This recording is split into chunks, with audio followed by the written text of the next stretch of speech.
सुप्रभात बच्चों, आज हम हिंदी पाठमाला का पाठ 12 सब्र का फल पढ़ेंगे। सब्र का अर्थ होता है धैर्य। इस पाठ के अंतर्गत लेखक ने महात्मा गौतम बुद्ध के सुविचारों के माध्यम से ये संदेश देने का प्रयास किया है कि मनुष्य को जीवन की हर परिस्थिति में धैर्य से काम लेना चाहिए, क्योंकि धैर्य का फल सदैव मीठा होता है। एक कहावत भी है, सब्र का फल मीठा होता है। ठीक है, सब्र यानी कि किसी भी काम को करने में हड़बड़ाहट नहीं करनी चाहिए कि जल्दी जल्दी काम करो, नहीं, धैर्य से आराम से काम करना चाहिए। ठीक है, तो उसका फल हमेशा मीठा मिलता है। चलिए कहानी का आरंभ करते हैं। होनहार वीरबान के होत चिकने पात। अच्छा, ये कहावत है, होनहार वीरबान के होत चिकने पात। प्रस्तुत लोकोक्ति उन लोगों पर सही प्रमाणित होती है जो बचपन से ही अपनी प्रखर बुद्धि का परिचय देने लगते हैं। ठीक है, प्रखर यानी कि जो अतुलनीय हो, ऐसी बुद्धि। उनके व्यवहार को देखकर ही यह ज्ञात हो जाता है कि यह बालक आगे चलकर अवश्य ही कोई महापुरुष बनेगा। यहाँ बात हो रही है महात्मा गौतम बुद्ध की। महात्मा बुद्ध बचपन से ही अत्यंत ज्ञानी, विवेकशील एवं धैर्यवान प्रकृति के व्यक्ति थे। उन्होंने आजीवन धर्म प्रचार किया और ज्ञान बांटा। जो लोग भी उनके संपर्क में आए, वे या तो सच्चाई तथा धर्म का पालन करते हुए जीवन व्यतीत करने लगे, या फिर महात्मा जी के शिष्य बनकर उनकी छत्र छाया में रहकर जीवन यापन करने लगे। महात्मा जी द्वारा अनेक प्रकार के सुकृत्य किए गए। सुकृत्य मतलब अच्छे काम। बात उस समय की है जब महात्मा बुद्ध विश्व भर में भ्रमण करते हुए बौद्ध धर्म का प्रचार करते हुए लोगों को ज्ञान बांट रहे थे। विश्व यानी संसार, भ्रमण मतलब घूमना, प्रचार मतलब फैलाना। ठीक है, ज्ञान को फैलाना। वे प्रतिदिन अपना अधिकतर समय इसी कार्य में लगाते थे। ज्ञान का प्रचार करके उन्होंने समाज सुधार का कार्य किया। उनके जीवन से प्रेरित होकर कई शिष्यों को ज्ञान का प्रकाश मिला। एक बार वे अपने कुछ शिष्यों के साथ गांव में भ्रमण कर रहे थे। कोई वाहन मतलब जिस पर सवारी की जाए, ठीक है, जिस पर बैठकर कहीं जाया जाए। कोई वाहन न होने के कारण मीलों पैदल ही चलते थे।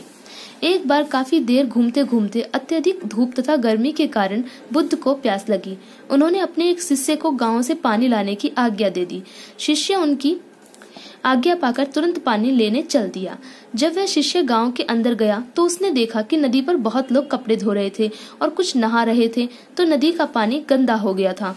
वह सोच में पड़ गया कि गुरु के लिए ऐसा गंदा पानी ले जाना उचित है। अर्थात वह अपने मन में यह सोचने लगा कि क्या गुरुजी के लिए इस प्रकार का गंदा पानी ले जाना ठीक रहेगा। तो उसने क्या किया, इसलिए वह बिना पानी लिए ही वापस चला गया। उसे देखकर महात्मा बुद्ध सोचने लगे कि मैंने इसे पानी लेने भेजा था और यह खाली हाथ आया। महात्मा बुद्ध को बहुत प्यास लगी थी, इसलिए उन्होंने दूसरे शिष्य को पानी लेने के लिए भेजा। दूसरा शिष्य काफी समझदार था। कुछ देर बाद वह शिष्य लोटा हाथ में लिए पानी लेकर लौटा। बुद्ध ने पूछा, जब नदी का पानी गंदा था तो तुम साफ पानी कहाँ से ले आए? शिष्य बोला, प्रभु, वास्तव में नदी का पानी गंदा अवश्य था, लेकिन लोगों के जाने के बाद मैंने थोड़ी देर प्रतीक्षा यानी कि इंतजार की, तो कुछ देर बाद मिट्टी नीचे बैठ गई और स्वच्छ पानी ऊपर था। मैंने ऊपर से स्वच्छ पानी भर लिया और आपके पीने के लिए लाया हूँ। बुद्ध यह सुनकर बड़े प्रसन्न हुए और शिष्यों को भी यह सीख दी कि हमारा जीवन भी पानी की तरह ही है। जब तक हमारे कर्म अच्छे हैं तब तक सब शुद्ध है, लेकिन जीवन में कई बार दुख और समस्याएं यानी कि मुश्किलें या कठिनाई भी आती हैं, जिससे जीवन रूपी जल गंदा हो जाता है, प्रदूषित हो जाता है।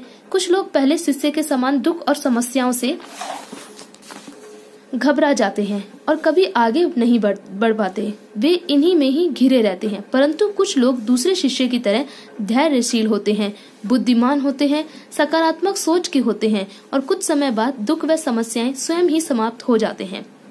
ऐसे लोग जीवन में सफल होकर ही अपने जीवन को सार्थक बनाते हैं।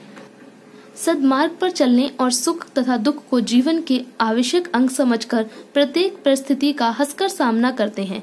वे ना तो सुख में अधिक खुश होते हैं और ना ही दुख में दुखी होते हैं। इस पाठ से हमें शिक्षा मिलती है कि धैर्यवान बनकर उचित समय की प्रतीक्षा कीजिए। अर्थात जब हमारे जीवन में कभी कोई कष्ट आता है तो हमें उस कष्ट से परेशान नहीं होना चाहिए, बल्कि उसकी चिंता ना करके हमें उसका चिंतन करना चाहिए। चिंतन अर्थात हमें ये सोचना चाहिए कि इस परिस्थिति या इस कठिनाई से कैसे बाहर निकला जाए। अगर हम उस कठिनाई को खत्म करने के लिए अगर हम कुछ कर सकते हैं या कुछ करना हमारे बस में है जिससे कि वो कठिनाई खत्म हो जाए, तो हमें उस कार्य को करना चाहिए। अन्यथा हमें उस परेशानी की या उस कठिनाई के समाप्त होने की प्रतीक्षा करनी चाहिए, धैर्य रखते हुए।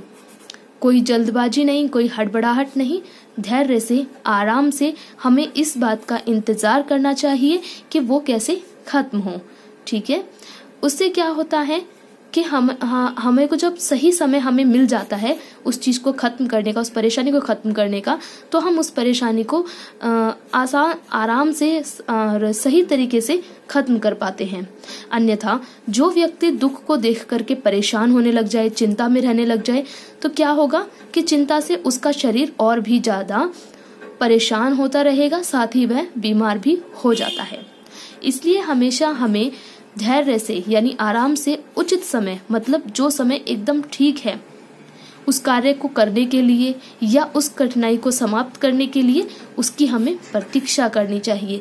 तभी हम उस कठिनाई को खत्म कर पाएंगे, उस समय से हम उबर पाएंगे। तो बच्चों, मैंने आपको ये पूरा पाठ पढ़ा दिया है और आपको समझ भी आ गया होगा। अगर फिर भी आपको इस पाठ को समझने में कोई दिक्कत आती है तो आप मुझे व्हाट्सएप पे मैसेज करके पूछ सकते हैं।